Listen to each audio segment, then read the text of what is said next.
40 acres in the mule. This is bigger than the music. You really about to do it? Yeah, they tried to rig the game, but you can't fake influence. Big it on it like that. Hey, I'm tripping, I'm sliding, I'm riding through the back like go.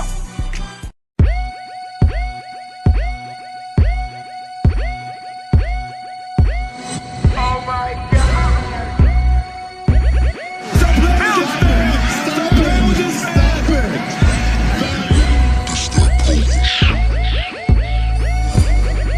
I love it though. From the line, I'm cash. Yo. 3-4 dribbles. He eyes Okay. free throw. Yeah. Look. Millz. Microphone checker, I'm a different texture. Born in September, you already know I'm extra. You know it. Been great since Jabot jeans with reflectors. And me and my weed don't respect smoke detectors. Light it Niggas up. talking smoke, but ain't never felt no pressure. Talking this on sight, nigga, I don't want no lecture. God, my creator, but this pistol my protector. I'll break you into pieces, let the coroner collect ya. Your hood don't accept ya, your bitch don't respect ya. I'm the one you take to your boss, you the connector. In high school, I took fashion and architecture. Got accepted to college, ain't complete one semester. Shit sound crazy now, I'm grown. But I was in girls' dorm rooms at different schools, somehow never see my own. Never. King sitting clean and I'll never be dethroned. That's like trying to clean up water with a comb. love to see The it. patchwork on my flow is impeccable.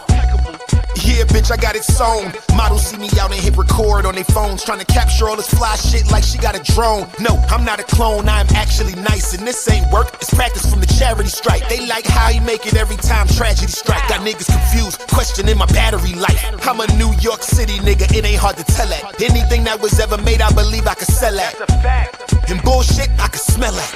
It's like walking past with somebody dead at. I've been living life, sin and water where I step at. I heard get back on your shit, had to respect that. But I'm still an alien, let the record reflect that. I'll mark you out, where you stand, I'll leave an X at. Get done. And if it's an issue, I'ma press that.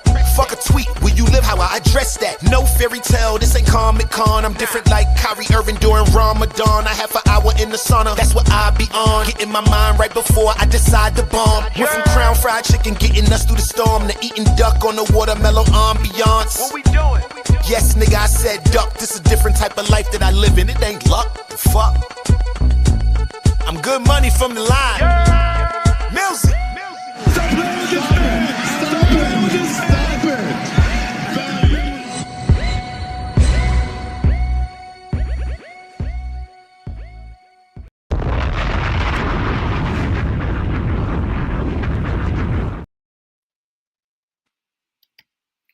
Welcome back for another episode of Something for the Culture. I am your host, Jazzy J, and I got none other than my big bro, Knowledge Born Alive from Judah Knowledge Radio. Bro, what's up? Which I thought y'all wasn't gonna see me. I'm the Osiris of this. You understand what I'm saying? So this is my favorite part of the show. I get to introduce a cultural icon, an impactor, a motivator, a shifter, a producer, a director, an actor, and a battle rhyme wrecker up in here. You understand what I'm saying? Been in it about 3 decades long, and hip hop ain't never been the same since he wrote his first rap. So let's give it up for the father, for the brother, for the protector. Harlem in the building. Harlem on the rise. You don't want a problem with this guy right here. You understand what I'm saying? He ain't here for no cheesecake. You understand what I'm saying? Our brother, the lyrical assassin, Harlem's own J. Millz, So aka that was Father fire. Millz. What's up? What's up? Thanks for the love. Thank y'all for having me. Thank you, Jazzy, for having me on the platform. Thank you for sharing the space with me. You know what I'm saying? My brother Knowledge Born Allah. You know what I'm saying? That's fam right there.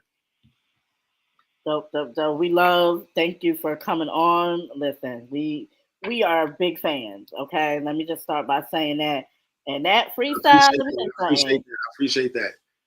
I have to listen to that at least once a day. Which one? The one we just played. Rockwalla? Yes, I have to listen to that at least once a day. I respect that. Was you mad that I didn't let the beat drop, or was you cool with me letting the intro just loop like that? I was cool with it. I fuck with it. A lot of people was mad that they was like, damn, why you ain't let the beat drop? That was the best part. And I was like, nah, I wanted to do something different. You gotta make it yours. Yeah, I don't feel like I never heard anybody just take that intro right there and just go crazy. That one piece of the beat. So You know what I'm saying? I'm glad you you respected the craftsmanship of that. Of course, of course. So let's get right into it. I want to know, how did you first get into battle rap? I first got into battle rap.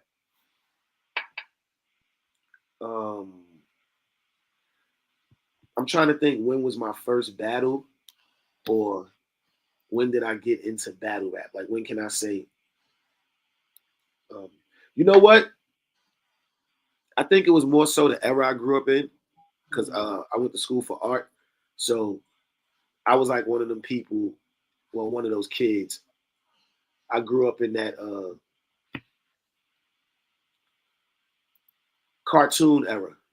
You know what I'm saying? With kids, we just was heavy on cartoons, and then like I remember like Mortal Kombat and Street Fighter came out, so I was like a heavy drawing the characters. You know what I'm saying? And if you think about the characters in Mortal Kombat and Street Fighter, it's combat. It's like challenging. You going at each other. And at that time, I remember I always tell people the first punchline that I physically remember, like the first punchline, metaphor, whatever they want to call it. The first punchline I ever remember being heard was, "So put a quarter in your ass because you played yourself." Mm-hmm. I remember because I was such a video game fanatic. You follow me? I was such a going to the pizza shop, and I wasn't old enough to get on the games yet. You know, it might have been kids. Now that I'm thinking about it, if I was a young kid, it probably was some teenagers that might have been selling some weed or doing something. They had wild quarters to sit up there and play all day. Mm-hmm. So I'm just probably on the sideline watching. And I remember hearing the symphony and hearing, "So put a quarter in your ass because you played yourself." Even as a kid, that resonated with me. And in my mind, I'm like, well,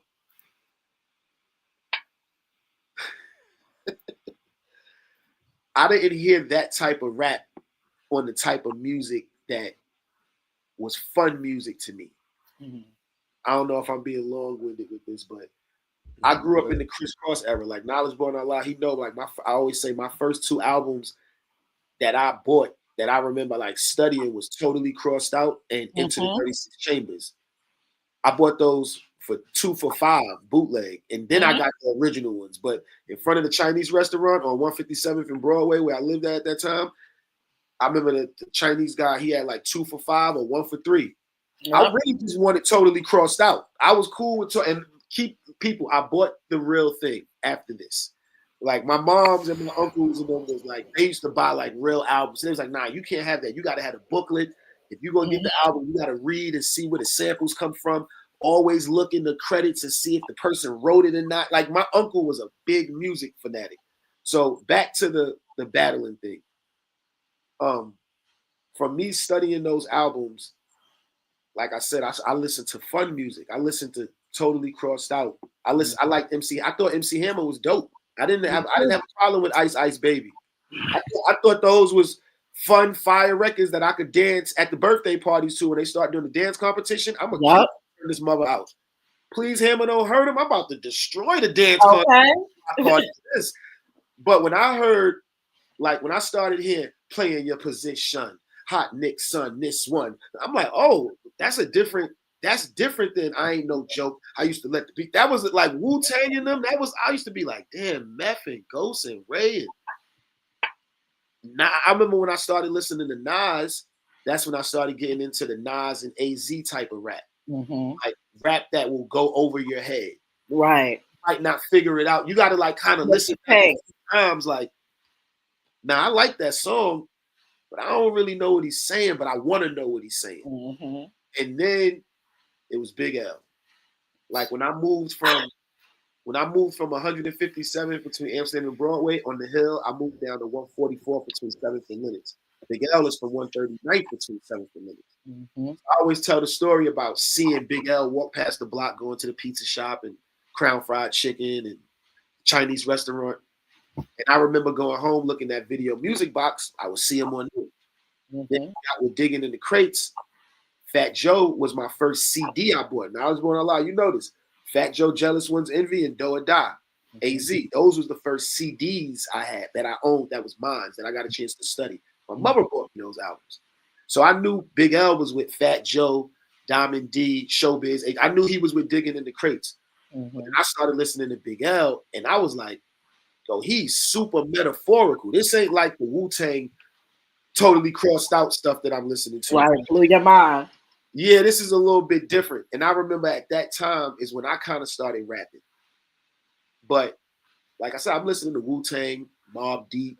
You know, I'm listening to stuff like that. And I remember hearing like when Big L came out, like Children of the Corn, like Big L, Murder Mace, Killer Cam, Herb McGruff. Like I'm listening to Ron G mixtapes. So I'm hearing all they freestyles. And I'm like, oh, I like that. That's where the battle thing came from for me. I like that I'm better than you rap.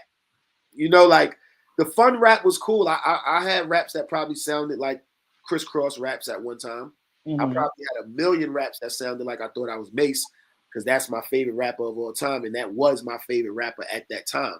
Like I cut the crisscross braids off, like the flat top with the braids, with the hoop earrings. I had waves after that. When I got to high school, I cut the crisscross braids off, and it was Harlem World after that. So the battle thing came from that. And then I think just being in Harlem and living on 144th, and Cam is from 140th, and Big L and Mace is 139th, and Herb McGruff is. It's like I'm kind of like right there in the middle of it. So I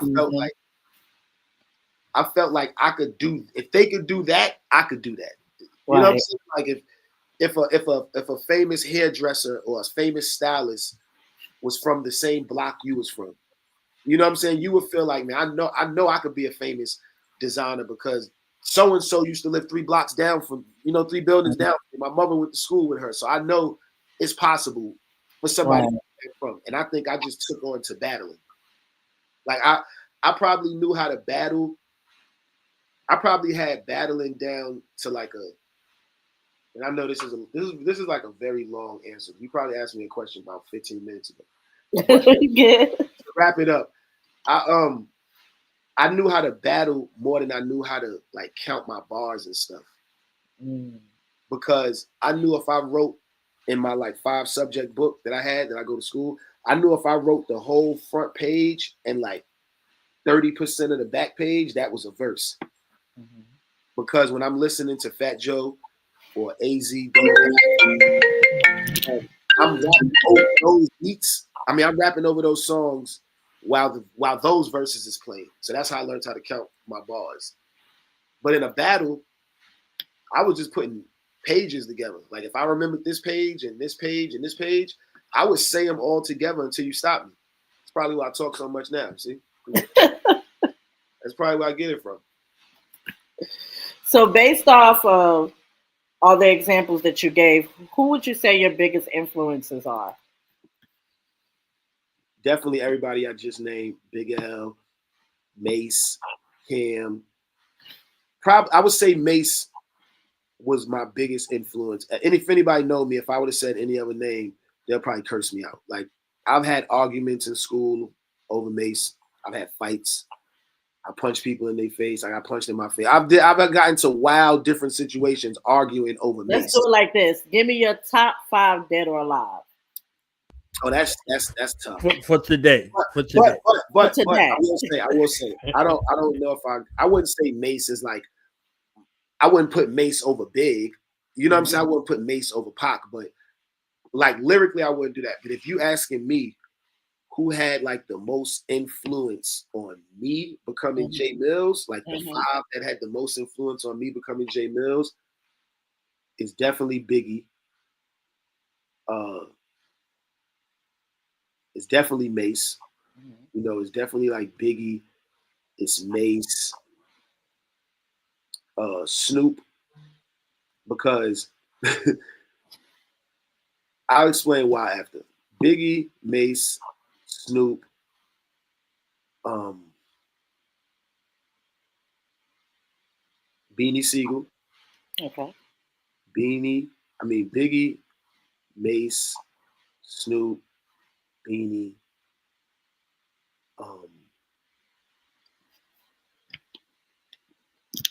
and I would probably put Big L in there.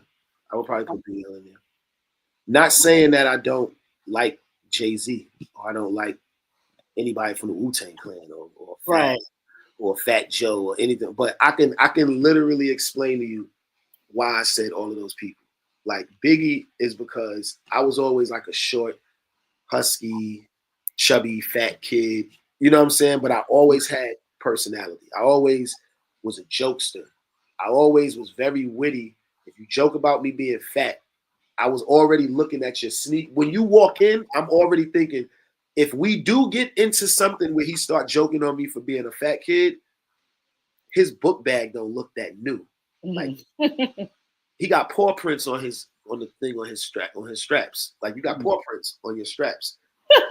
Not the paw prints. Yeah, like I would automatically start sizing you up if it looked like it. Or if you joked on me one day in school, and I was like, damn, he was kind of going that day. All right, I'm on you every day after that. Even if we don't joke, I'm storing it. I'm remembering the day you came in and you was ashy. You might not be ashy today, but you was 2 Thursdays ago.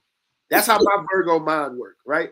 So I think with battling, that helped me. And somebody like Biggie, he was full of that. Black and nasty, however, like cocky eye. And so I mean, like it was so much with Big that somebody could have got on him about. Right. But you was scared because he was so witty and he had a flow. And I say Mace because Mace was like right after Biggie. He got signed to the label that had Big. So to me, that was like I already was listening to Mace from, like I said, the like mixtapes. And Cam is in there too. But if you just asking me like at the time when I started, like when I would say I got nice, because I think I got nice around like 14, 15, like in that gap. I probably started writing at like 12. But I think around 14, 15 is when I think that's like the age in Harlem. Like I was 15 years old when I battled Loaded Lux. But I didn't know that was Loaded. Lux might be like a year or two younger than me, or a year younger than me, but I didn't know that was his first battle ever in life. I didn't know I was his first battle ever in life because I was already doing that in school. I was already just battling people. I wasn't like so nice with it yet because I wasn't writing that type of material. So as I'm listening to Mace, I'm like, oh, this is fly talk. And then you got to remember, they live right here where I live at. I'm living on 144th and Lenox. They living on 139th, 140th and Lenox, one so-and-so. So it made me feel like if they could do it, I could do it, right? Right. Snoop.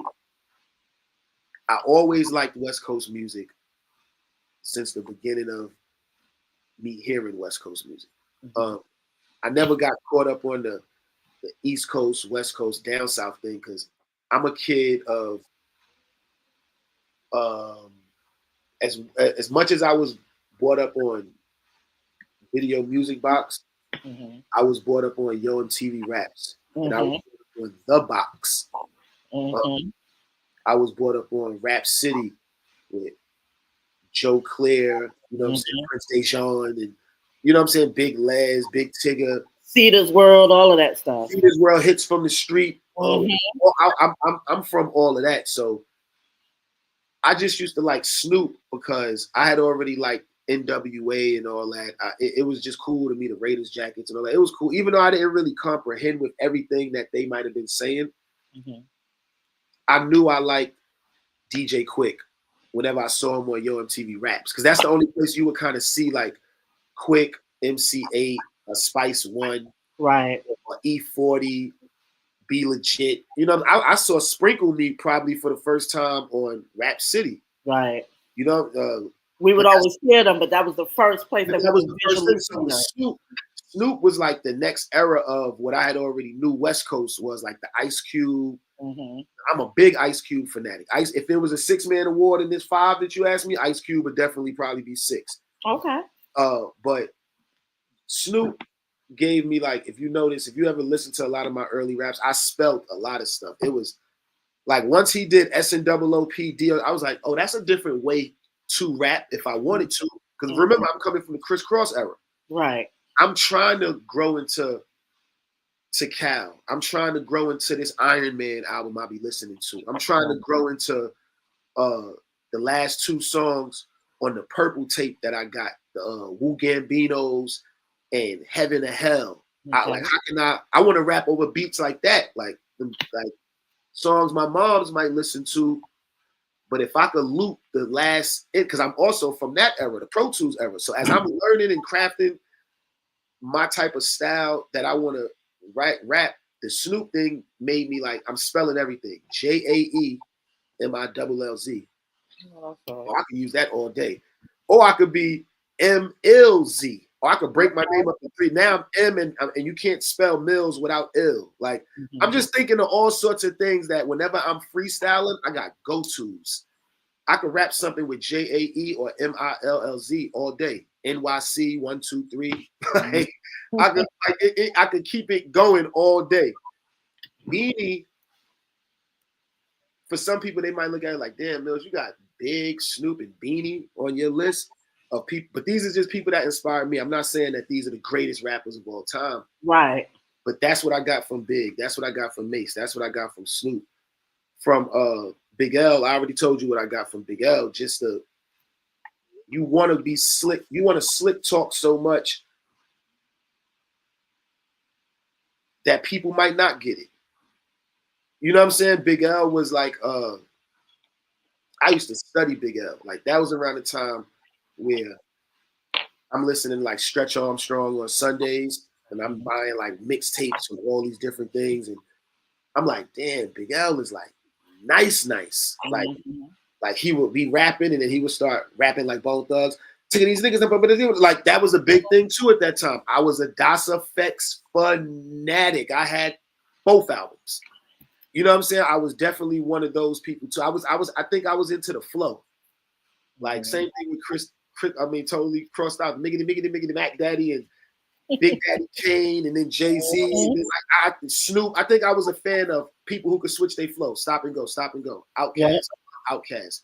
Southern Playalistic Cadillac. I used to play that song and not even know what Playalistic or Cadillac really. I didn't know what cars Cadillac even made. But I like the video. I like the Atlanta jerseys, and they was all like with the old school cars. Mm-hmm. On Yo MTV Raps or Rap City. So, what if you gave me something and I liked it? That's what I got from that. With Beanie, that's around the time where I'm battling. Now I might be going through things in my life. I know what I like and what I don't like. By the time Beanie came with like 1,000 bars and he got with Rockefeller, and I went to the Hard Knock Life tour. Mm-hmm. So I seen Method Man and Redman do How High upside down, going from one end of the arena to the other one with workman suits on and Timberland boots hanging in the air, upside down. 6, 9, 8, 7, 6, 5, 4. They upside down on a harness. Mm-hmm. This is in like 90. What year was Hard Knock Life tour? 97 or something? 97, something like that. It was some crazy, and I remember seeing that. Then I remember seeing Jay-Z. I remember seeing DMX. Mm-hmm. I remember seeing all of that. And I remember seeing Beanie come out, and he did the acapella. There ain't nothing worse than a broke ass nigga, no dough ass nigga, whip say 6, but really a faux nigga. No nigga, I don't know. And I remember just seeing that. I was like, because I'm battling now. Now I remember being like, ooh, that's the style. If I'm gonna do this, I want to do it like that. You know what I'm saying? I want somebody to feel the same way I felt when I used to hear Beanie Siegel rap when he first came out. Mm-hmm. That was around the time where I was battling a lot. And I was like, I like that I like that combative. Mm-hmm. That combative style. It gave me the big. It gave me the Big L. You know what I'm saying? Now the Mace stuff, that's just the fly talk. You know, right? You know, because I really don't want to do nothing to nobody. Mace was given that Harlem. Nah, man. I grew up in that era where I watched Mace go from Murder Mace to the Only You remix, and it felt like after the Only You remix, it never stopped. It felt like it just never stopped. The Rugrats. The sitting on top of the world with Brandon doing the dance steps in the video. Ain't nobody cared because he had the Bo Jacksons on with the strap hat and the motor and a biker shirt, long sleeve biker shirt with the shorts with the bows on. That's Harlem. Black socks and all that. Like you're part of the Fab Five. That was so for the question, that 5 right there, that kind of made me. You know what I'm saying? Y'all still got the Ice Cubes, of course, the Jay-Z's, the Nas, all of that. You know what I'm saying? I studied every. I don't think Nas have a whack album. That's just me though. I could find the artistry in every album. I could name like songs and be like, you ain't like that? You ain't like Project Window? You ain't like God Love Us Hood Niggas? You ain't like, and you'll be like, nah, Mills, I ain't really like Nostradamus. You ain't like Nostradamus. You ain't like you ain't like the joint with Aaliyah? Niggas don't even got songs with Aaliyah. Right. You know, so You ain't like Family. Okay. That wasn't like 6.5 minutes that changed your life. yeah, come on. 41st side ride. I'm like, I tell you something. What? And I don't mean to get off course right here, but what are your favorite Nas albums? Like, what if you could name one Nas album? Just like, what would be your go-to Nas album that you can listen to, like, no matter what mode you in, you could just always go to that album. It was written. It was written. It was written. It was written. It was written the tape, not the CD, because the tape has Silent Murder on it. The CD ain't have Silent Murder on it. Yeah, I agree. Yeah, I think it would be. It would either be it was written or Stillmatic. That's a good one Stillmatic too. is in the same vein. No. Is it Stillmatic or is it Godson? Godson is the one with Made you look on it. My Book of Rhymes and Masterminds is on Godson, I think. Yeah. No, Stillmatic. See, it's tough. I'm just seeing, but look. But you know what? Also, Stillmatic, like, I am. Stillmatic had the most play for me at its time. Yeah, I think so. I wanted to hear. Got yourself a Stillmatic had Ethan, right? No, Godson had Ethan. No, Stillmatic had Ether. I thought it was Stillmatic. It had Ether. Stillmatic had Ether. Destroy and Rebuild, Rewind. It's like, come on. Rewind, all of the crazy. Yeah, once you get the Destroy and Rebuild, Rewind. Yeah. One mic might have been on there. Don't quote me. Yeah, come on, man. Like, that's one of them albums where Flyers. Mode I'm in. Yeah, Flyers, all that. Oh, the Flyers. But I am. That was my other go-to too. I am. Yeah, man. Yeah, man. I love these type of conversations, man. You know why? Because Lil Wayne used to always tell me this. Shout out to Wayne, man. Wayne used to always tell me the era that's coming after us, Millz, they have a problem with acknowledging influences. You know what I'm saying? We done made it so braggadocious and so like it's all about me. It's me. I did this. I ain't nobody helped me. I did this from the ground up. We got so caught up in that. He was like, artists don't like to say who influenced them no more. He said they don't like to say, if it wasn't for this person helped me make my. You see how I could just tell you how each one of those 5 people helped me in a certain way? Right. Like they helped me become. I don't lose nothing. I don't lose no cool points for telling you I'm Mace's biggest fan ever in life. I don't think. Even as a 40-year-old plus man, we all look up to somebody. I can still say, even as a rapper, still, I have no problem with saying I might be Mace's biggest fan ever in life. Because you can find people that I went to high school with that'll tell you, nah, that nigga was Mace's biggest fan. That don't change me as a dope rapper.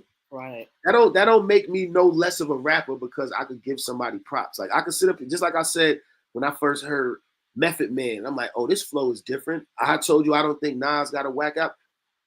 That don't make me look no less cooler by giving somebody else props that made me this cool. Right. You know what I'm saying? You helped make me this cool. So why I don't see the issue with giving somebody props. Like Wayne was saying, he said, Millz, I got Cash Money across my chest because Tupac had Thug Life. And I never thought about it. Like, if he wouldn't have told me that, I probably wouldn't have never thought that. But he was like, he said, I don't lose nothing by telling you that. He said, we grew up in an era where we did things because of people who influenced us. He said, it's a whole era of rappers and generation of rappers that's running around with their face tattooed because some nights in the studio I was feeling on the moon and I decided to put some tats on my face. And then I kept adding them and kept doing it and kept doing it. He said, and now I can see a whole generation where whether they want to acknowledge it or not, I know where you got that from. Dreads with tattoos on your face. Because it wasn't nobody like that when I grew up. Just like it wasn't nobody tattooing they crew across their stomach like that in the rap game, unless they was like Mexican gangbangers or Samoans. That was a thing for them. Like, Right. it don't hurt me to say somebody influenced me. Like, I don't think it should. I wouldn't look at y'all no different if you tell me Angie Martinez influenced you, or if Knowledge Born Allah tell me now Fab Five Freddy is one of the reasons why I do this. So, I wouldn't. Definitely is. That don't make you look less of a. DJ Ralph McDaniels. You Come understand on, what I'm man. saying? Like, Like, yeah. That don't make you look no less than by acknowledging people Right. that help you become who you are. You know. Exactly. So let me ask you this, because we've kind of been asking a few people this, and I want to get your take on it, because this has kind of been buzzing around for a while. The Kendrick and Drake whole battle back and forth, everything involved up to the Super Bowl. What's your take on it? Well, I don't really speak on this too much because I feel like people look at me like I'm going to be biased and I'm already Team Drake.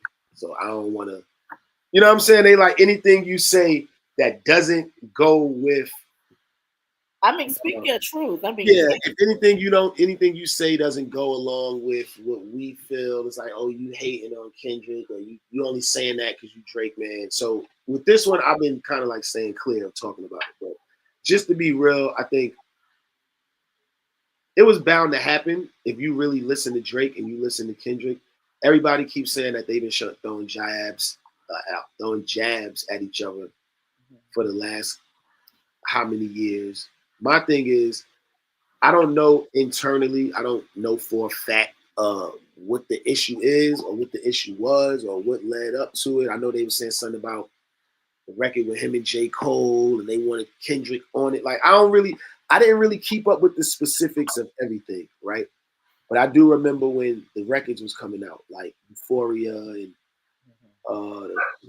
Drop and Give Me 50, Meet the Grams, and Not Like Us. I remember when all of those was coming out, I was hyped. Like, in my mind, I'm like, they rapping.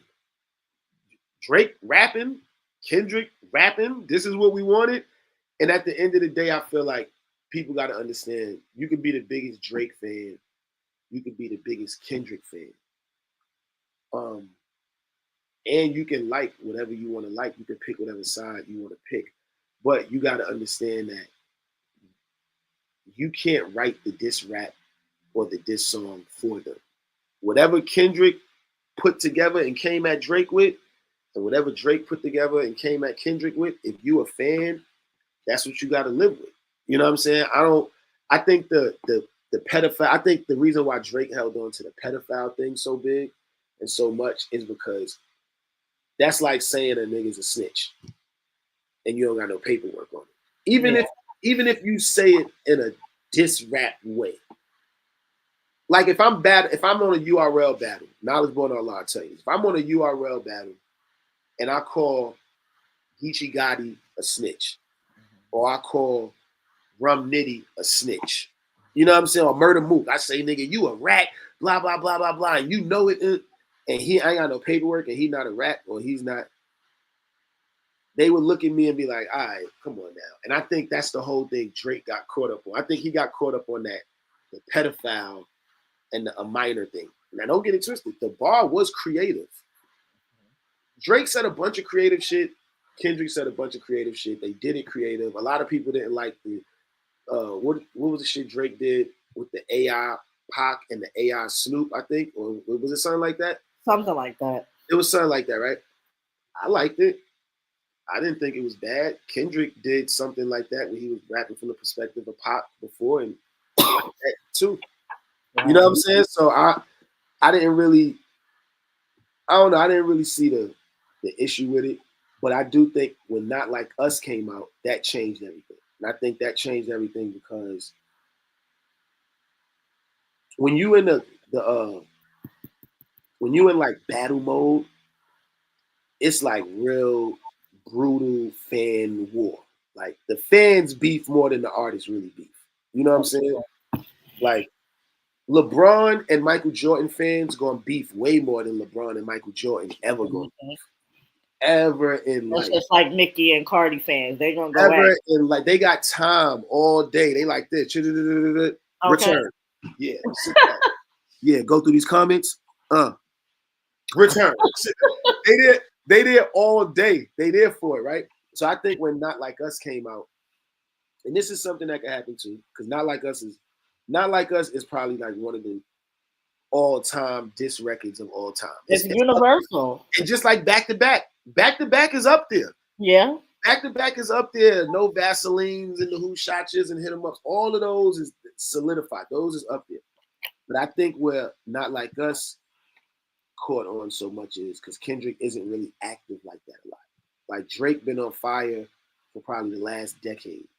And it started to feel like, damn, nobody could take him down. It started to feel like, I mean, not to me, but I just mean, if you don't like him or you're like really, really like trying to move him out that spot because you're one of them stars of that caliber. There's a lot of stars of that caliber and they not just rappers. You know, I feel like Taylor Swift and all of them, they are part of all that too. They fighting, Beyonce. And there are certain just stars that's just, they on a different level of competition, right? I think when Not Like Us came out, like I said, Kendrick isn't very active and with music all in your face. And he's also not a person that makes dance records. Right. He doesn't make records. People look at Kendrick like he's a conscious rapper. He's an activist. He's a lyrical Pulitzer Prize winner. Mm-hmm. You know, they put him in that category. So when he come with a you know, when you hear that, you ready to move and do something. Right. He came with a beat that was a dance beat. Los Angeles people love the dance. Set it on fire. It's a song that not only you can dance to, it's a song LA could dance to. Right. It wasn't just a song that people could dance to. It was a song that LA could dance to. It was a song he don't really make like that. It was kind of out of the box for him. And it had a lot of catchy shit in it.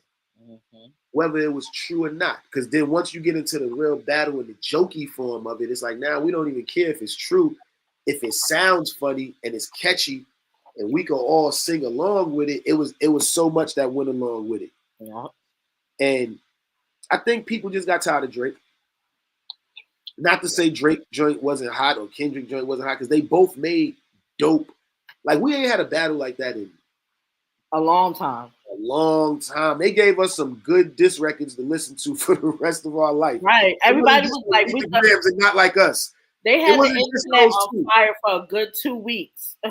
Yeah, and for artists of their caliber, because they both superstars, they both amazing. Like Kendrick and Drake, they both amazing. For them to be turning around those responses in the time that they was showed me like, oh, they really deep into their artistry. Because whatever that they was doing in the world touring album, whatever they was doing, they put that shit on hold and they was going to the bars. You know what I'm saying? So shout out to both of them. I'm glad nobody got killed, nobody got hurt. They probably will never be Poetic Justice and Club Paradise again. You know, it'll probably never be like that again. But yeah, man, I think it was what it was for hip hop. It go in that drawer that got the Ice Cube NWA folders and the Jay-Z Nas folders with like Takeover and Ether and Super Ugly and the Blueprint 2 HOVA. He was still going at Nas. Can't y'all see that he's fake rap version of TD Jakes prophesizing on your CDs and tape? That was a real one. I was like, God, Jay, it's over. I was like, it's over. It's over. That was a real one right there. Nah, is it Uzi Wally or is it one mic? Is it Black Girl Lost and Shorty owe you $5? That was a real one. I'm not. When I will not you can put that in that drawer. I'm not putting this little pistol fight in the drawer with real hip hop on a real hip hop disc. That was a pistol fight. That was like what was them little spoons we used to have? You be out there and bend it on the end. Bend it on the end. Yeah. It was definitely one of those. That's like, oh, my paper plane could go farther than yours. This ain't no real. Yeah, nah. I think Drake and Kendrick. I ain't going that far because Joe Budden. Look, the thing they got the benefit of longevity for it because they kept on going, right? But Joe Button diss making a murder, making you a murderer. This was harder than all that stuff all together. But you sound corny. You sound corny going at Drake. So that, he made you sound corny. You like, all right. Was doing some of those diss records was too long. That Joe Button was some of them shits was just too and Joker because so that's what I'm saying. So you bitter. Like you don't get the benefit of it. You look like a sucker. You like, is he still out there punching that tree? Like, what's wrong with him? You understand what I'm saying? So it's like, all right. So it definitely goes in that folder though. That was definitely and it might have been needed. You know what I'm saying? It might have been needed. It shook the game up. I know a lot of people was mad at the lawsuit and all of that. But I think that was a pencil fight. I think that was like a paper clip. It wasn't even no. What? Not like us. The Drake. That stuff wasn't like no chic looch. That it wasn't no. It wasn't nothing like that. Wasn't like that because they're not those type of rappers, right? Those were superstar rappers. Like if you look at where Kendrick and Drake are in their careers right now, I don't think there's ever been two other rappers that were this big at the moment of them beefing with somebody else. Like Pac was big, but Pac wasn't diamond yet when he was beefing with Big, and Big was gold. Yeah. Big Kendrick is bigger right now than Biggie was when he was beefing with Tupac. Drake is bigger right now than Biggie was than he was. If you ask me, I think it was a genius marketing. Yeah, like this was big. This was like a big thing in the streaming era. Like you got to think Kendrick. They let him. If you say streaming era, I can understand that, but I'm not like, yo, this was super great. Like, oh my goodness, this wasn't. This was not no Vaseline. This was not bitching you. This was not none of those things. So I don't want the audience to get confused. Like, stop! Don't. This ain't real motherfucking G's. This ain't Dre Day. This ain't Cowards and Compton. It was none of that. It's up there. So Knowledge, was it because he had bell bottoms on? Is that why it wasn't up there for you? Because he had bell bottoms on? No, this dude, I don't even know what his name was on that Luke record. He said, who the hell you gonna blast in Miami? You step to me, I kill your whole family. You understand? Like I'm like, whoa. I'm like, wait a minute. Cowards and Compton will get straight in danger. That was not happening. He didn't have more number ones than the Beatles talking like that. I'm like, yo, this is nuts. I'm telling you. Kendrick and Drake, they are amazing artists, and they are like superstars. You gotta understand, like we never got superstars at this caliber of their, in this stage of their career, at this height, doing what they did last year. Not in that time, in that fashion, man. Like we come from the era where people was putting diss records the last song on their album. The album come out in 4 months. They're going to do 3 more interviews in The Source, the Double XL, and the Vibe. These niggas was shooting Monday, Tuesday, I got a reply. It was like, God damn. The fact that the window shopper mad at me. Look at the shit you can't buy. Come on. That shit wasn't even 50 level. Like 50 was like he was laughing at people. Clickety clank, clickety clank. Yeah. Money goes into my piggy bank. Like he was like he started off with How to Rob. That shit wasn't on How to. It wasn't even on How to Rob level. but that's what I'm saying. All of the people you naming, you're 100% right. But my reply to that is none of them are as big as Drake and Kendrick was at the time of their battle. My thing is, I'll still say the fact that nobody that you can name that was as big as the person who got more. They have no competition. It was 3 people. And the rapper that 3 people out, and one bowed out at Dreamville.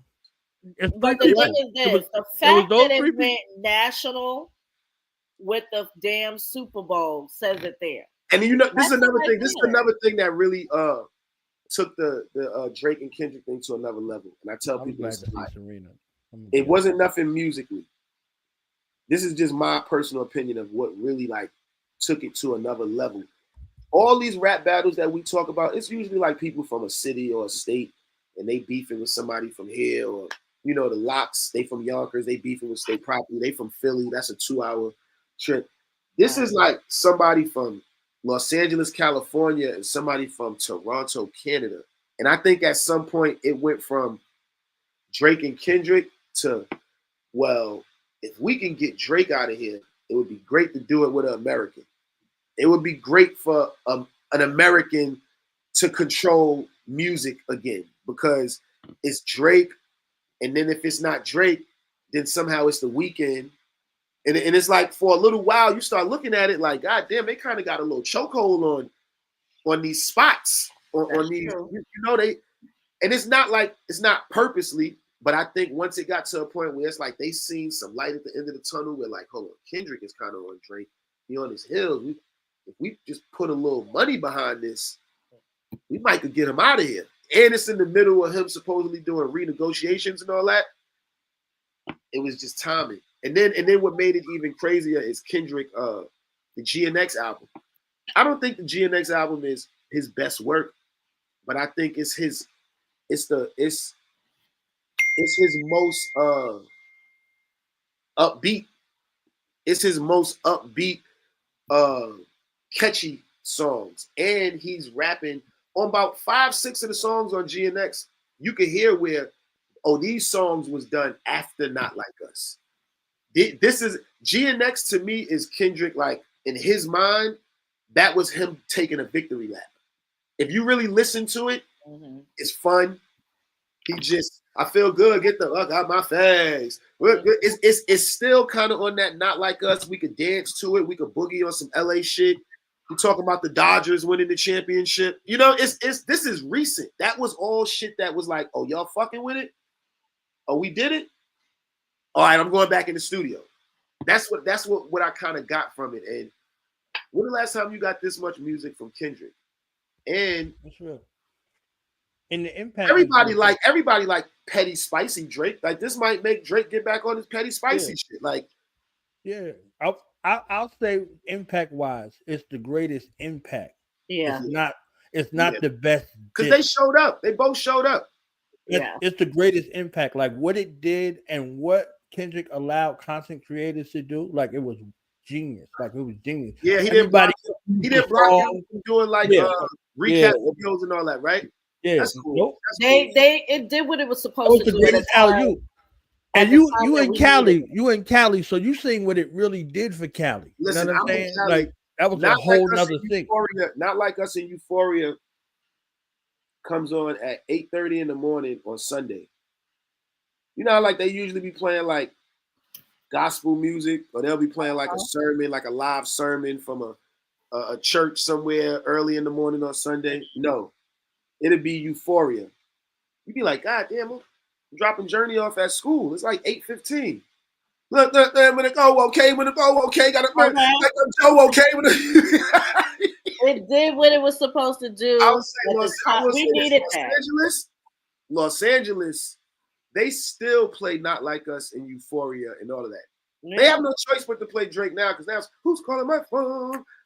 So they don't got no choice but to play Drake now too. But for a minute, unpopular opinion, I don't like that song. For a minute, it was spooky. But this is the thing with Drake, and this is what I kept saying. At some point, we all gonna have to get past the battle. I mean, whether you know what I'm saying, whether you love the records or you hated the battle, or you like, well, I think Drake won, I think Kendrick won. At some point, we all gonna have to get back to the slaps. You know what I'm saying? At some point, Kendrick gonna get back to his rapping or his other shit, the music that only he could do, and then Drake gonna get back to the shit that only he could do. But it was fun. I'm a battle rapper, so I'm not gonna never sit up here and say I didn't enjoy seeing them go at each other next like that, saying your name. I got bars. These bars are about you. Like I'm not rapping about money. We both got money. You know what I'm saying? They both got money. They both got accolades. They're both dope. They're both kings. Where they're from. Like in Canada, they praise Drake. Like out here in California and LA, they praise Kendrick. You know what I'm saying? So I think we got our money's worth. We did. As hip hop fans and as rappers and as a society where nobody got killed, nobody got hurt. You ain't hear about nobody getting robbed. Right. Peoples was here. Kendrick Peoples was here. They ran down on some OVO people ran down on, or some TDE people ran down on some OVO people at the festival. And it's like, nah. And I'm pretty sure they both got their certain ways that they still feel about it, but kept it safe. Yeah. got a little muddy in the ring, but it get like that when you barring each other down, you know? And we needed it. We A little needed dirty. that culture at the time. We needed it. Yeah, I'm not mad at it. As long as ain't nobody get hurt. Like, Right. Come on, man. Talk crazy. Yeah, it did what it was supposed to do. And look, they're both flourishing right now. I mean, Luther's out, video is out now. Drake got his thing going out now. Like, Yeah, like let's get back to the bops. We always gonna remember the battle though. That's right. gonna be something. It's just like Takeover and Ether. Jay-Z could grow dreads. He could have 15 more kids. We always gonna remember Ether. Just Yeah. like Nas could grow dreads. Nas could perform with orchestras and do all that shit. We always gonna remember Takeover. Yeah. There's no way. We always gonna remember the Summer Jam screen and me and the boy AI got more in calm. I remember Super Ugly. Now everybody else might not remember. That was it. I remember that. You know the fuck they talking about? I was on the phone calling from overseas. And I was like, yo, where's the disc, son? Yo, where's the disc? Where's the disc? Where's the response? I'm mad. I'm tight. Like, nah, stop playing that shit in the hallway. I'm mad. I'm like, I need to hear something. Yeah, the locks and state property type shit. Like,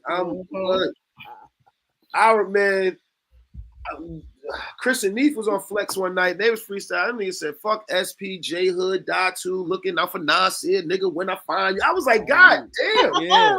I said, these niggas came from Philly to the radio station in New York to talk about people in New York like this. I said, God damn, this. But that's the era. That's why when y'all asked me, that was a real hungry era. That was the era that I was right. I'm writing battle raps in the crib, eating Chinese food, and they like get your tape decks ready, state property on their way up. I'm like, all right. Flex dropping bombs, and you hear Freeway and Flutie rapping back to back over the phone tap beat. I was like, ooh, I'm like, they doing this live on the air. Yeah. Quiet Storm. And then they did the Quiet Storm beat, went crazy, went nuts on the Quiet Storm beat. I'm about to mace a couple cats, you know. I said, oh man, I killed Sheik with once. I killed Jada one style. About to focus on Nas. I was like, God damn, man. They were talking so crazy. And I had never backwards and guzzle the Chris. Argue with my man. Shout out my own whip. Yeah, like argue with your fans. Cause your own death. I'm the rap Jackie Chan. Pack like Pakistan. You know what I'm saying? That was crazy. You know what I'm saying? They went crazy. Shout out to all of the reckless battle rapping that I was raised on, man. Because that definitely helped me birth my style. Not only as a battle rapper, but as an artist too. You know what I'm saying? Just that aggression and being competitive, trying to outdo yourself. Because it went from when you battling, you trying to outdo the other person, and then that same mind state going at trying to outdo yourself. Now you record music and you want to make this song better than the last song, or you want to make this verse better than the. So it just become a competitive thing, and you just carry it. I want to hear your thoughts on this comment right here. This is from Luda Taylor. He said, I feel like Super Ugly was better than Ether. People were just so excited to finally hear Nas sound like Nas for once, so they overhyped Ether. I heard people say that about Not Like Us. I've heard people say that. That's why I said it's kind of all how you take it. You know what I'm saying? Like some people do feel like Super Ugly was better than Ether because in their mind, Super Ugly was more disrespectful. And like after Nas did Ether, they felt like Jay needed to be disrespectful. So when they heard him saying the shit about AI and Nas being brother, because remember in Takeover, he didn't really say nothing about. He said, "You know who, you know what, who. Let's keep that between me and you." He didn't. He never really said the name. But after is he Dame Diddy, Dame Dollar, Dame Dummy? Oh, I get it. You Biggie and he Puffy Rock. After Boom Boom Fuck Jay-Z, I think I know you've been on my. Once that came out, it was like me and the boy AI got more in common than just balling and rhyming, getting more in common. I came in your Bentley back seat, nutted in your Jeep, left condoms in your baby seat. Niggas was like, what? Gotta hate that I'm your baby mama's favorite rapper. He went nuts. He went psycho. You said you did what now, Chuck? You say that what, Chuck? What you say now, Chuck? They're like, what did you say that you just did? And who else? What hand you roll up with? That was straight dirty macking. AI probably had to do wild explaining and got into wild arguments in the house with his wife over Jay-Z saying that he fucked Nas. Iverson ain't never say he hit Carmen. The fuck you putting my fucking work out there for? That's how you can tell Jay was hot. He was so hot. He went crazy on Super Ugly. I'll never forget them bars right there, because I was like, oh, this is, because now it's like, well, did he fuck your baby mama? And then on, like, because I don't know. I'm just a fan. And then I remember on 100 times I was. I had you in the room questioning shit. Yo, I was, as a kid, you got to remember, niggas is like, yo, start that over again. Then Nas came with Last Real Nigga Alive. Right. Yeah. And he said later on, she hitting the, with a rapper, she hitting the sheets. He said, I taught her out. He said later on, she hitting the streets with a rapper that wanted me on his song or something. Blah, blah, blah. He said, but that's her. I ain't mad, baby. It made me stronger. Now I get my paper longer. Illmatic, I was lost. It was written up. And I was like, hold on. So he did, in fact, hit your baby mother. Because at that point, not you putting the damn dots together. Yeah, I'm like, all that other shit was cool. That was such an intricate battle. The truth of what he said, like, right. And Nas was just laying that shit out there, like, yeah, that is what it is, but I ain't mad, blah, blah, blah. And I'm like, responded to something that Nas said, and that's what started the whole thing. I was like, yo, but off of I Am album. If you remember I Am album, he's like, I had to keep it, I had to put it in writing to keep me in Brooklyn for fighting. You see what I'm saying? So that was his challenge. And then he hollered at Bleak, like, you want a ball till you fall, I can help you with that on Nostradamus. And yo, I went to the Powerhouse show, and I went to this show where Jay bought Nas out, where they like ended the beef. I declare. It was war. It was like I declare war, something like that. And I remember being in the building. I remember being like, damn, like seeing that moment, like seeing Jay in the Muhammad Ali Adidas jacket, and he said, "You know what I did?" Ready, Espo? And then he came out on the top of the stairs, and he had the green army fatigue joint on. And he was like, let's go. And he did, I'm out for presidents to represent me. He was doing the sample, the sample in Dead Presidents. I'm out for presidents to represent me. I'm out Whose world is Nas was doing that. And then Jay-Z went into the who wanna bet us that we don't touch that. And I'm looking at them on stage. And I'm like, oh shit. And then after that, that's when they stood there like that with their arms folded, and they took that picture. And they stood there for like 3 minutes. With no music, they was just standing there like that. You got to give me the fair one. There's no way. Niggas was going beer, nachos. Niggas was like, oh shit. They was going super crazy in the building. Yeah. I'll never forget that. You owe me a fair one, and then we could go on stage and get the money. We get the quick fair one real quick. You know what I'm saying? Like, yo, you said you left condoms in my baby seat, fam. I'm hooking off at least. It was like, crazy, have it going. Super Ugly. I remember Super Ugly. Jay said his mom's made him apologize. If you really remember, when Jay that's went to the radio station a few days later, and he said his mom's made him apologize. So he kind of stopped playing Super Ugly. Like the DJs kind of fell back off of it. Right. That was crazy. Rest in peace. Flex bomb back then.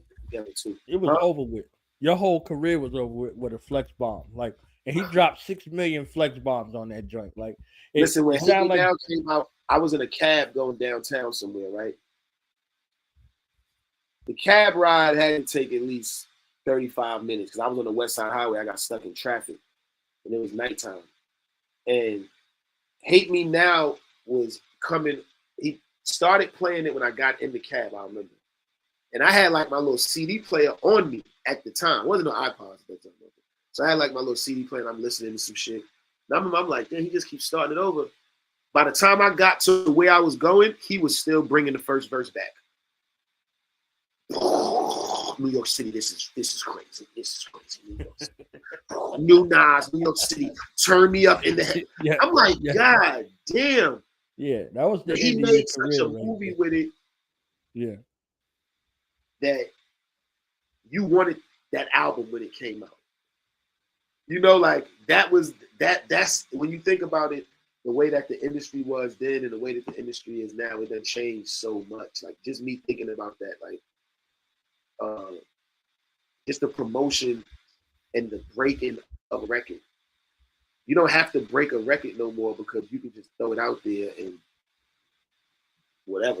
You know what I'm saying? But there was a time where like, yeah, Flex had to like your record. You know what I'm saying? Like it's certain DJs that you can't pay. It's certain DJs that if they don't like it, they just won't play your shit. Like I remember when we came out with No No No as my single, and on the B side I had a song called Born and Raised with Vado. Shout out to my man Vado. He was on the B side. And we was trying to get our spins up because at that time, you know, if you get a certain amount of spins on a record, they'll go for ads. You know, they'll put it in mix show first and then they'll go for ads and then they'll shoot the video and all that. Back then it was like 300, 350. That was like the average. So we was trying to get our spins up in New York. I remember DJ Enough was playing it. Everybody was playing. DJ Enough, shout out to him. He helped me get my deal by playing that song for a week straight, starting the 5 o'clock rush hour off with it. For a week straight. He played it from Monday to Friday. By the next Monday, I had a deal. And Flex, we would not play No No No. He would not play it. He'd say he didn't like it. He said he liked the other record better. And I remember we was like, yeah, but we need you. Like, I just got signed to Warner Brothers. It was like, nah, we need you to play this record. Like, please help us get these spins up. Like, enough is spinning it 3 times a day. Because it was at that time, I remember if you play it for a certain amount of time, it counted as a spin. And then you could bring it back. And it was all sorts of little weird games they would play with the BDS system, the sounds, the system for the spins and all of that. And Fletch ever played No No No. He would play Born and Raised every night. So DJ Enough would be playing No No No between 5 o'clock and 6 o'clock on the rush hour. And then Flex would come on after the top 8 at 8. He might come on at 9 or 10. I don't remember what time it was at that time. And he never played it. He would always play the B-side record. So in a way, it might have helped because I kind of had 2 songs coming on the radio every day for a while. And that kind of did help me get my deal because it wasn't just like No No No. Every time you hear Jay Millz on the radio, it's No No No. It was like you would hear No No No, and then you would hear Born and Raised too. So shit changed so much now. It's like you don't need to break a record at radio no more. We don't really listen to radio. None of us listen. None of us on here listen to the radio like that. Right. If we do listen to the radio, we just listening to it because we in a Uber. Going somewhere real quick, or you in the car with somebody that still listens to the radio, so you can't really fuck with their dial. You kind of gotta just like sit there and listen to this shit. They listen to the station that play old school all day, like not just Right. shop shit. They should play old school at 8 o'clock at night. They still playing raw bass, so you like fuck. I'm just here for the fucking ride now. It's cool. So I want to ask this question, and this is a question that we ask everybody that comes on the culture, and we're going to ask you as well.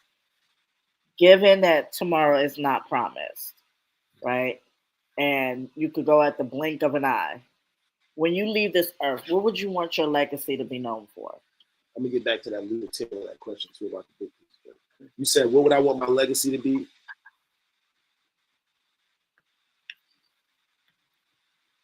That I never stopped being creative.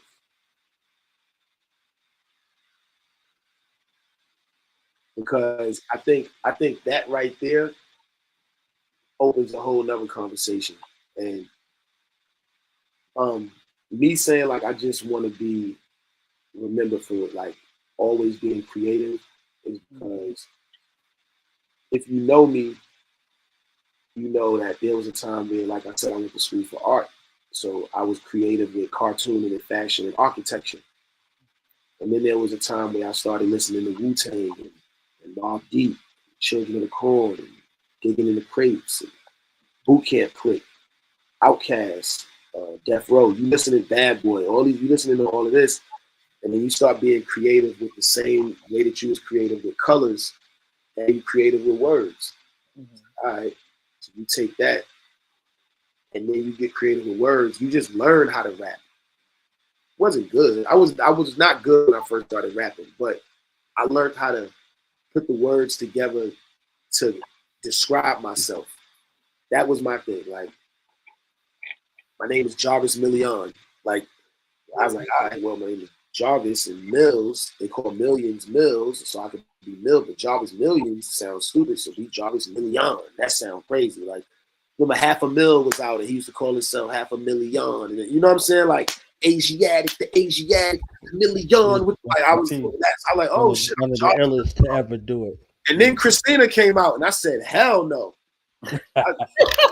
That's her name, nigga. You can't be her. Like, and she came out scorching. She ain't come out with no freestyle. You remember Bruce's Millions though. She came Richard out with Pryor. every little fucking what, nigga. You better be sad. After Jarvis Million, I became J Millz. I'm like, nigga, just cut the Arvis and just be J. Millz or J Millz. I didn't want to be J. Millz because Jay-Z was S. Carter.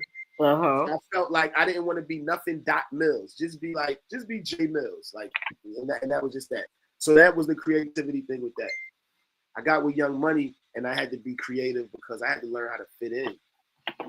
You know, I had to learn how to fit in with Wayne. For anything, I had to learn how to fit in with Wayne. Can he even stand being around you? Does he like you? Did he make the wrong decision even fucking with you? You had to be creative to be in that space with somebody that is the biggest artist in the world at that time. Like when I first got around Young Money, it was right before Lollipop came out. So this is like right before he sells 1 million records in the first week. Like he was still working on the Carter 3 when I got around. So I'm in the era where he's doing Michigan State University, and then in a few months he's doing the American Airlines Arena or Staples Center. You know what I'm saying? It's like 15, 17,000 to now it's 30, 35,000 arenas. Like, damn. And I had to be creative with that. Then when I left Young Money, not when I left Young Money, I apologize. As I was still with Young Money, I got an MPK. And my man Omen, shout out to Omen, he a producer. He lived across the street from my mom's, and he used to make beats for me. And one night I was in the studio session with him. He was engineering for me. And he started showing me how to work Logic. And he started showing me how to use this. He had like an MPC, but it had keys on it. And I never was a fan of the MPC, but I always wanted to know how to make beats. So he showed me how to work like the Logic program and the MPK. So I went and bought one. And I started taking it to the Hit Factory with me. So when Birdman and Wayne and Mac Main and them, when they would book me my sessions at the Hit Factory, I would show up. I really want to go over here to the closet and get it, but but that's the mini. Like if you know they got a mini and they got like 25 keys, and then they got a big one that got keys and pads on it. I have both of them. Oh wow! I used to take the big one to the studio in my hand like this, and like have the engineer plug up the cord so I could hear everything, and I would sit there and make beats all night. And I know they was looking at me like, yo, we didn't sign you to be a producer, you know, but they let me learn. I will say that Cash Money and Young Money, they let me learn how to grow into a producer in the sessions in the Hit Factory, just up there all night. So I had to be creative with that. When I moved to California, I didn't know a lot of directors. And the connections I had was in like Miami and New York from living. I had a bunch of people that I could work with and do things with. When I moved out to Cali, this is different. LA is different. It's expensive. You know, I don't have a lot of relationships with these people here, so I had to learn how to direct videos or shoot my own videos with my own people. I didn't have money to do all of the editing with editors, so I learned how to edit. So that's why I say I would just want to be remembered on some shit like he never stopped being creative. No matter what it was, like this nigga learned how to make beats, he learned how to direct videos, he learned how to produce, he learned how to edit the podcast with his fiance, you know what I'm saying? He learned how to color grade, battle rap, 8 times platinum with Young Money. You know what I'm saying? So it's like a lot of people don't get a chance to really like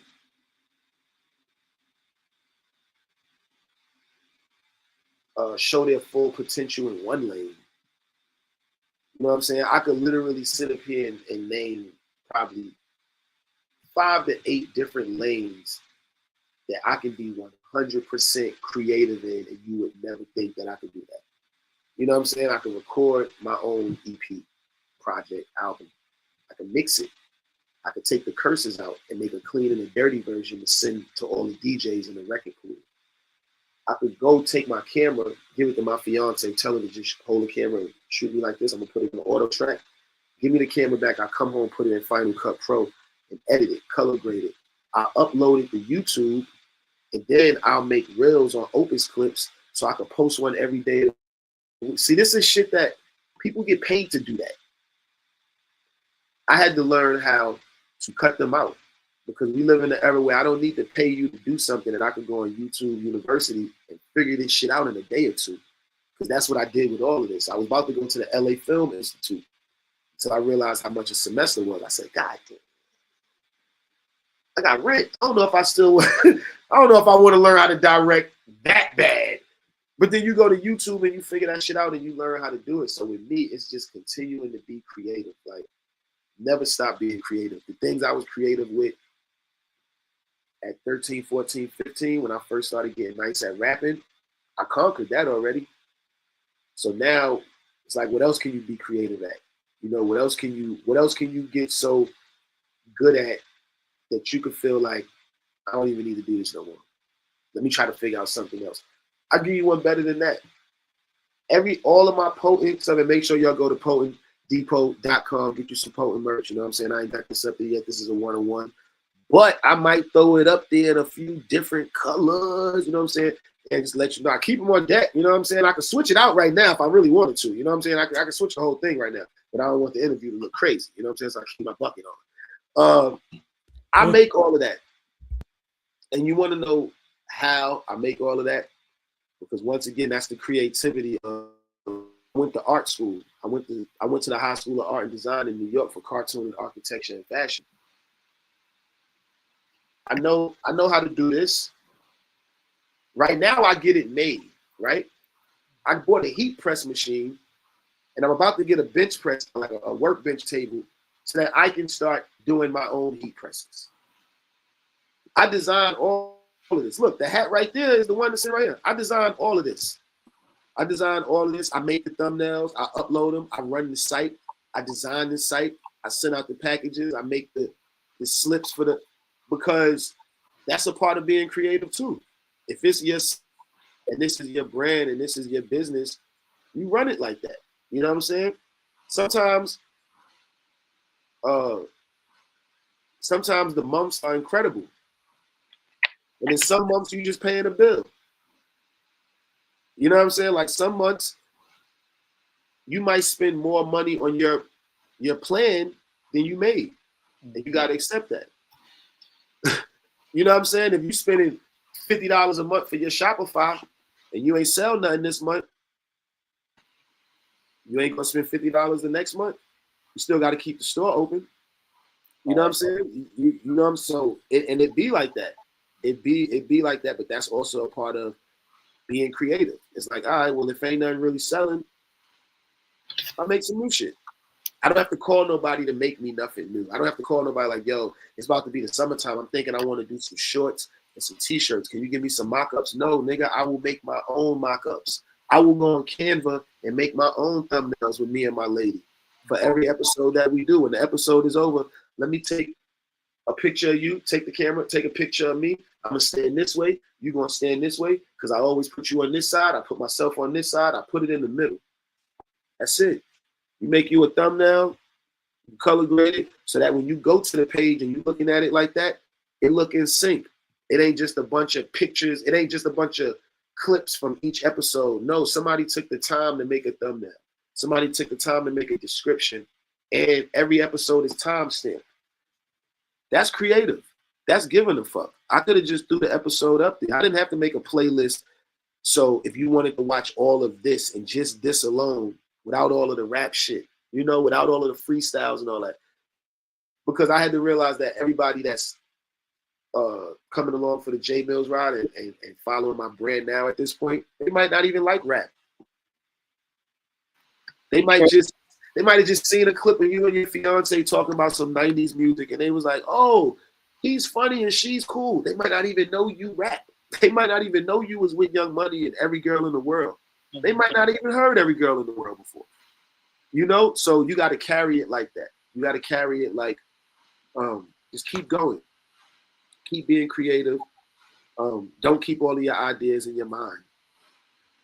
You know, that's another one too. That's a part of being creative, you know.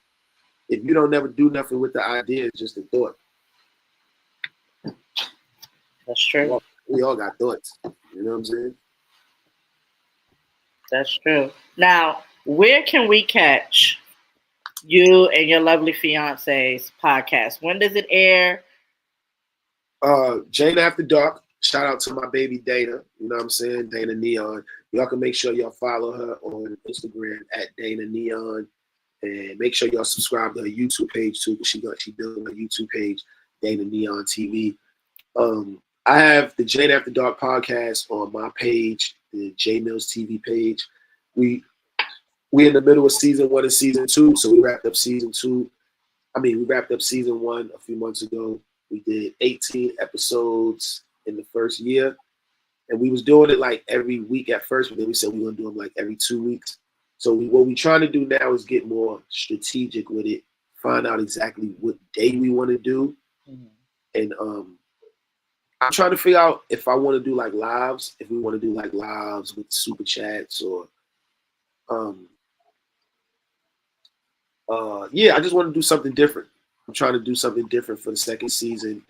I don't know if we want to add like more camera angles instead of just having like one angle. I might have a jump cut where it cut to this one, just to do something different. I don't know if maybe we want to use a different part of the house to film, or maybe people like that ambiance, the dark red in the background, and us just sitting under the lights. I don't want to switch it up too much, but I want to find a way to be more in a lane. You know what I'm saying? Like, I don't want to be on there talking about sports too much, and my baby ain't really into sports. Like, so it's like I'll be up there talking about the Knicks game and the playoffs about to start, and she just be like, well, I hope they win. You know what I'm saying? So you can definitely find the Jane After Dark podcast on J Millz TV. Make sure you go to my YouTube page, J Millz TV. Make sure you subscribe. And go to the Jane After Dark playlist. Or if you want, you can just go to YouTube, make it easy on yourself. Go to YouTube and search Jane After Dark playlist. And that should take you to the playlist that was just on the screen. You can see all the 18 episodes. We got a few clips on there, a few reels. And follow us on Instagram. If you go to our Instagram, we got a bunch of reels and clips up there. And I want to say thank you to everybody that been supporting the podcast and been supporting me and Dana. You know, y'all too. Knowledge Born Allah, you know, I love you, my brother. Thank you for opening your platform to us. Jazzy, thank you for, you know, opening your platform to me and opening, you know, we're going to get Dana on there too. But I like the fact, and I always tell everybody this, I like the fact that it's don't have nothing to do with music. You know, if you love the Jane After Dark podcast and you love what me and my fiance is doing, then I really appreciate that, because you don't have to.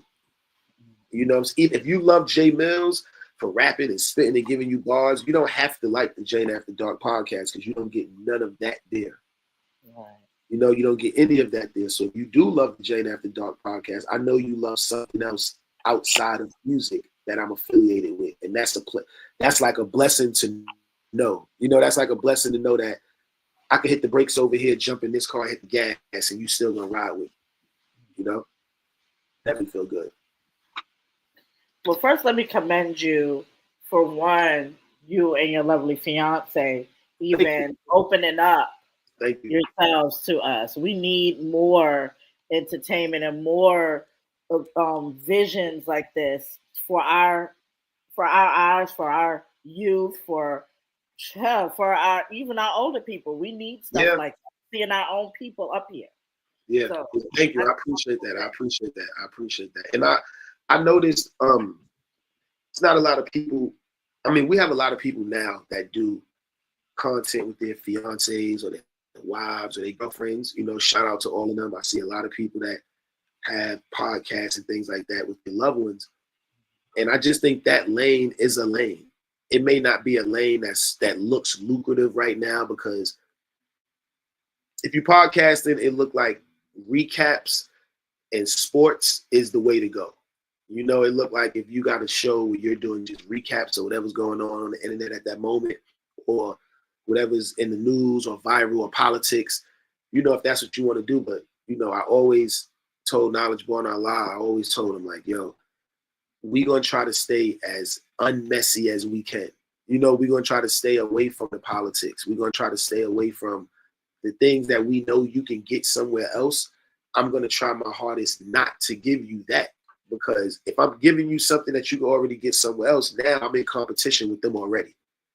I'm already going, and now we already got to see, you got to choose now. I feel like in the lane that I'm in, doing with the podcast that I have with my fiance, that we have together, I feel like with that podcast that we do, you don't expect it, if that makes sense. Like, you don't expect Jay Millz to have a podcast with his fiance. Right. Him and his fiance, laughing, joking. You know, we might have a drink there, or might not. We might just be chilling. We might just be having a conversation. We done lined up 5 to 8 topics, and let's go. Let's set the mics up and let's just go. And I think that's what's catching on that people are liking.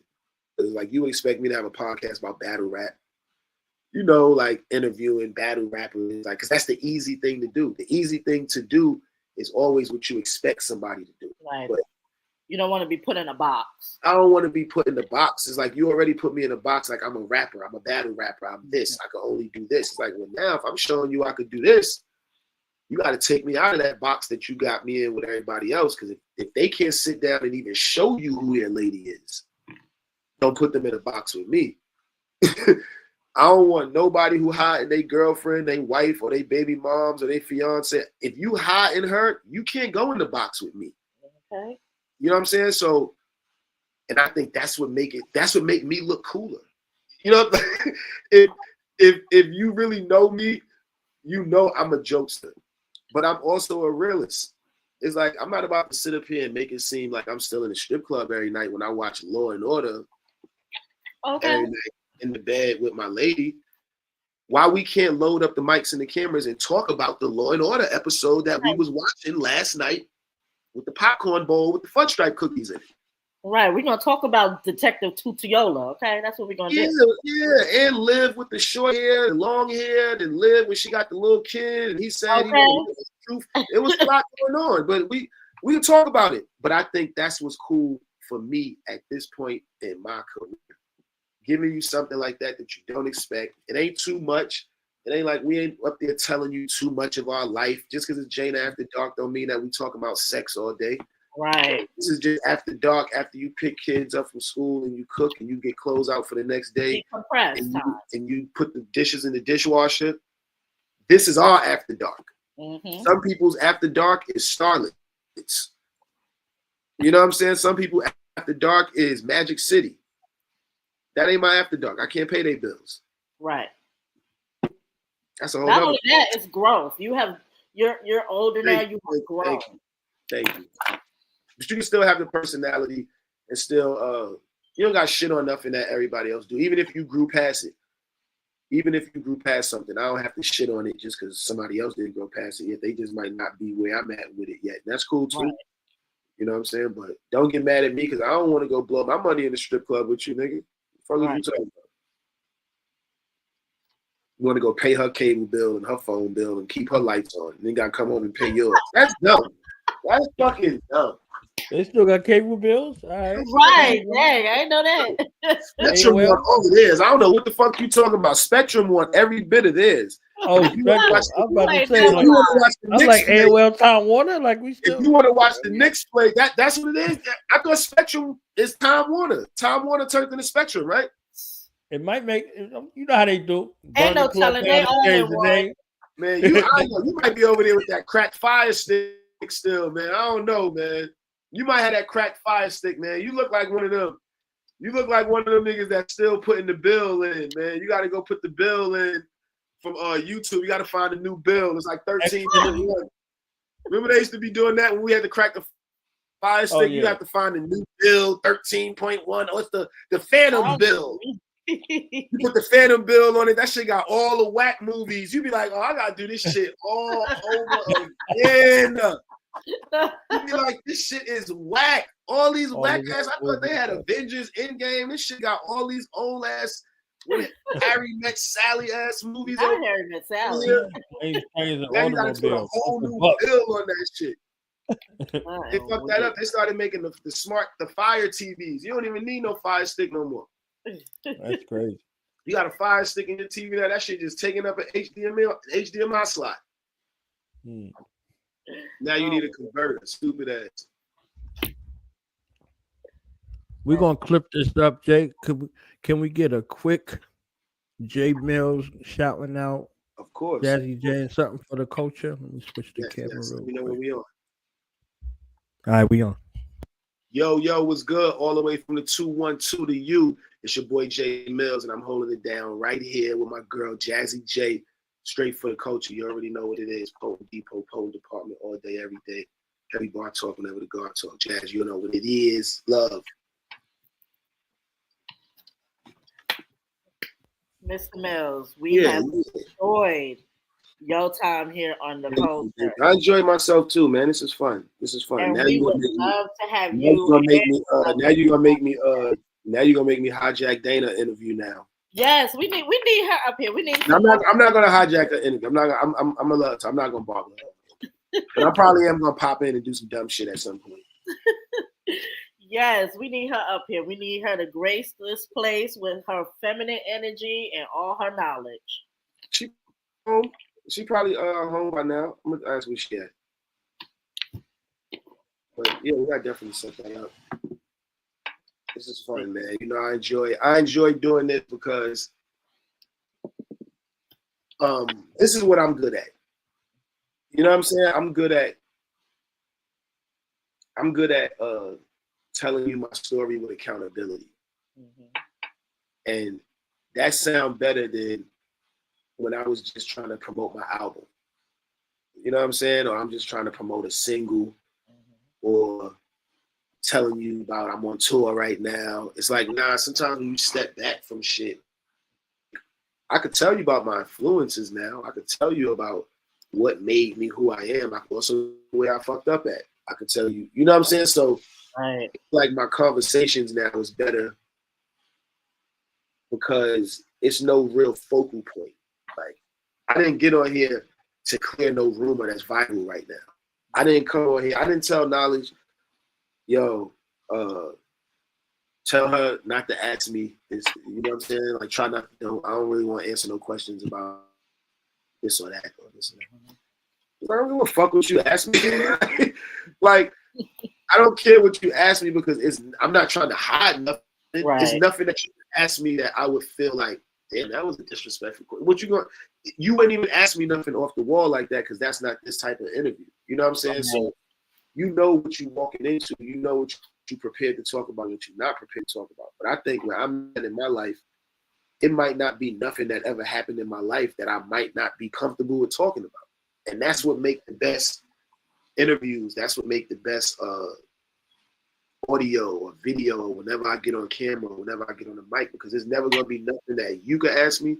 There's never going to be nothing that Knowledge going on live can ask me. It's never going to be nothing that Sway can ask me, Joe, Nori, Gilly, Wallow.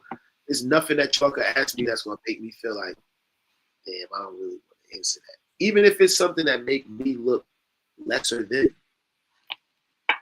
That shit is probably a part of my story. Yeah. The story ain't it's not just every chapter ain't good. Right. You know what I'm saying? Like every chapter ain't good. So when I used to hear stories like that when I was coming up and you would hear Dr. Dre tell a story about how he did work with him and Easy, you'd be like, oh shit, Dre Day was a diss? You start looking back like, oh, y'all was snapping on Ezel was the fake Easy. When I seen the video, it's like, oh shit, the Chronic was really like a Easy-E diss. Yeah. Then you go back and you listen to No Vaseline. No Vaseline wasn't a single. That shit didn't come on Yo MTV Raps. That didn't come on the box. That didn't come on Rap City. Video Music Box. I saw Today was a good day. Today was a good day. Check yourself before you wreck yourself with my favorite group at the time, DOS Effects. So I never even got a chance to hear Goddamn, I'm Glad Y'all Set It Off. Like, that shit wasn't, I didn't know what the fuck that was. You know what I'm saying? So you grow with that. But if Ice Cube wouldn't have never told us, yeah, I wrote all of that and I never got paid. I had to go up to the so-and-so office with a bat and break shit. They didn't have to tell us that. They didn't have to tell us that Easy-E was raping them and this and that. Jerry Hello was taking money. Oh, I heard Suge Knight hung someone the back. Nigga, Vanilla Ice told us that. That wasn't some shit that somebody else just came out. No, Vanilla Ice told us that this nigga did that to him. Yeah, I'm embarrassed, but that shit was real. He ain't trying to hide it like, nah, that shit ain't nobody never hang me off no fucking balcony. You crazy? Right, that was part of his story. He was like, no, let me tell you, those guys were serious. I'm not laughing at him getting hung off the balcony, but I'm just telling you. My office hours are from 9. Okay. He said, I want to talk to you about He hit that nigga. What was that nigga name? Bird from Bird and the Midnight Falcons. Oh my god. Bird screwed his ass right down the fucking hole. His whole little shit was hanging in his face. He knocked his fucking what was that little curl he had? Little casserole curl. He had a casserole curl. Knocked Bird the Kal-El curly kit. Falcon out of fucking Bird. Y'all out of pocket. Yeah.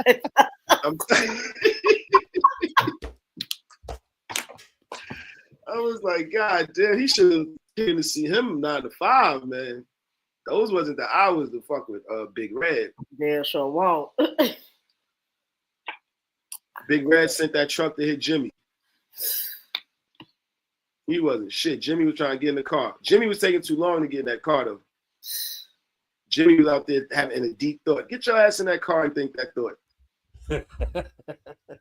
Jimmy out there in deep thought. That fucking sanitation truck came through and knocked his stupid ass right on over. Oh Like my god.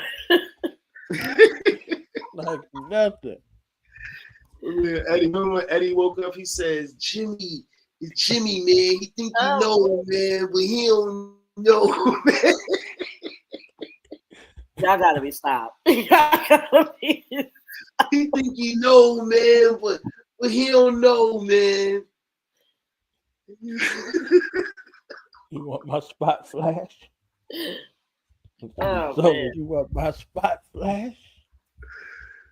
Oh my god, that's one of my favorites.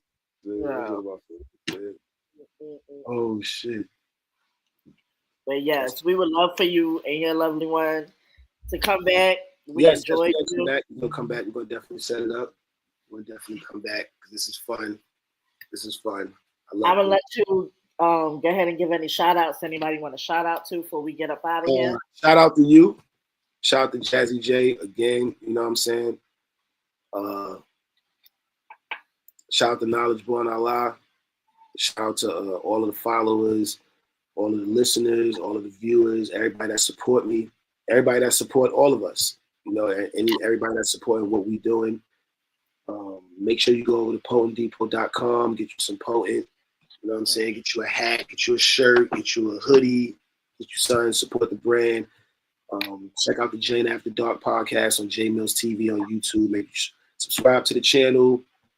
Subscribe to Dana Neon channel. Follow us on Instagram. Yeah, man, just keep up to date with everything. Just keep up to date with everything. I'm gonna keep giving y'all the podcast. We're gonna return with the podcast season 2 in a few weeks. Yeah, that's it, man. Yep, y'all look out for that. Y'all remember, if y'all don't support your own, who will? Yeah, definitely. Just all support. You know what I'm saying? Whatever support. All support adds up. You know what I'm saying? It's like when you got a little penny bank or you got a little coin jar, you know, little water jugs. You got a water jugs, you just keep dropping coins in that shit. Your grandmother just always dropping coins. And one day you look one day, you be like, I ain't gonna lie, that little fucking Deer Park gallon joint is a little full with some water, some coins in there. Okay. You know, it all add up. You know what I'm saying? The love, the support, it all add up. So I just thank y'all. Thank everybody that's just still just supporting. You got people that support whatever you do. You know what I'm saying? Like, and those are the people that you really got to continue to do it for. The people that buy a hat, they'll buy a sweater, a shirt. You know what I'm saying? They jump in the super chat. You know what I'm saying? When you live on Instagram and you got 13,000 people, or you got 1,300, or you got 13, they one of them. Yeah. You know what I'm saying? So, gotta definitely always keep those people in mind. So, I always just say shout out to my supporters, man, because I feel like the supporters, you could be a fan, but not be a supporter. Indeed. I'm a fan of a lot of people I don't support. You know what I'm saying? Like, I'm a fan of a whole lot of people that I don't support. Ask me how. I can tell you a million different ways. You know what I'm saying? So shout out to all the supporters, man. I appreciate the love. I appreciate the love for real, man. For real. Thank you to y'all. Real talk. Really Thank you. Knowledge. Go ahead and let them know who we got up. Yeah, man. Yeah. Knowledge born out. You know what I'm saying? Search out to the earth, man. Peace to the earth. You know what I'm saying? You know I gotta bother you. Hey, that was it. I need all that energy with the end of the month when we do 21 questions. It's about to be wild. I'm telling you. It's gonna be wild out here. But we had the one and only legendary J Millz in the building. You understand what I'm saying? Season 8 from Something for the Culture has been stupendous. And we really just getting started. So we'll catch you right here on Friday and on Saturday. You understand what I'm saying? It's popping. Yeah, a little weekend vibe. You know, weekend love, right? Caught up in the weekend love. Weekend. We got Friday. We got Dr. Barry for the Bold Black book on TikTok that's viral. So, and then Saturday we got Bro Knowledge on the ones and twos on the culture. Ooh. Get to be a guest. Okay. Get to be a guest. We're gonna get with y'all this weekend. Hey. Focus on my focus. You know what I'm saying? Okay. You want this wave? But They're gonna wave. Look, they're gonna wave. Knowledge born. Take us on out of here. Hey, how you doing? So pretty. Such a pretty girl. She's getting compliments. Well, thank you. You know what I'm saying? I ain't getting no compliments. She didn't say I was pretty. I'm playing with you. Oh man, love y'all, man. I love y'all for real. Yes. Hey, true, man. We out of here. Take us on out of here. Peace.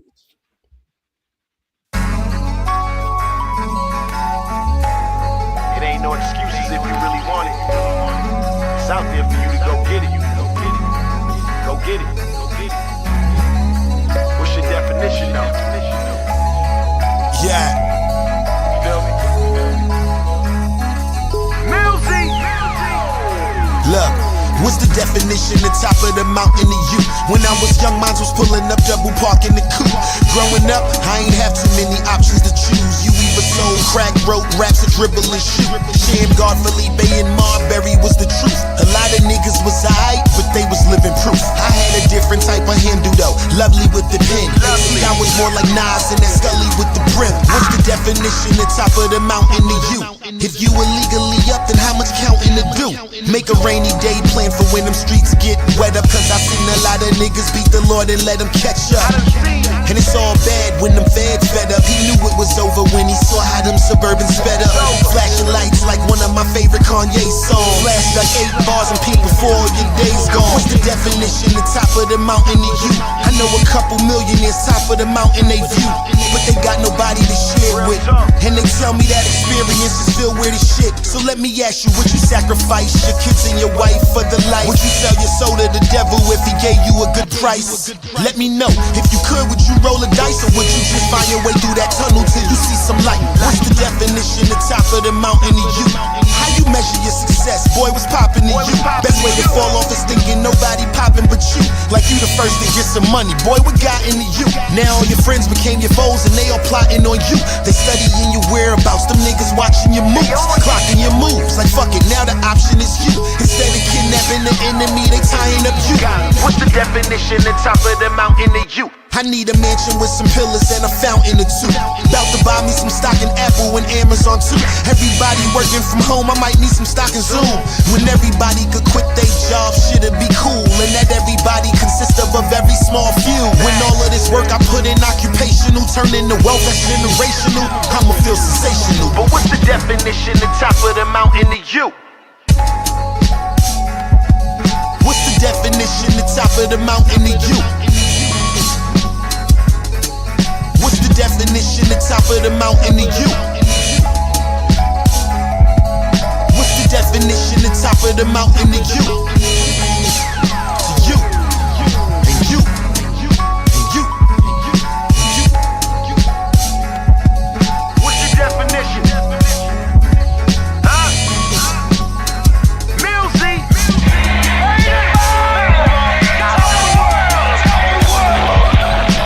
Whole vibes on. Don't let up. If you gotta go out, that's how you go out. That motherfucker took his destiny in his own hands. No. They not like us. No. They not like us. What?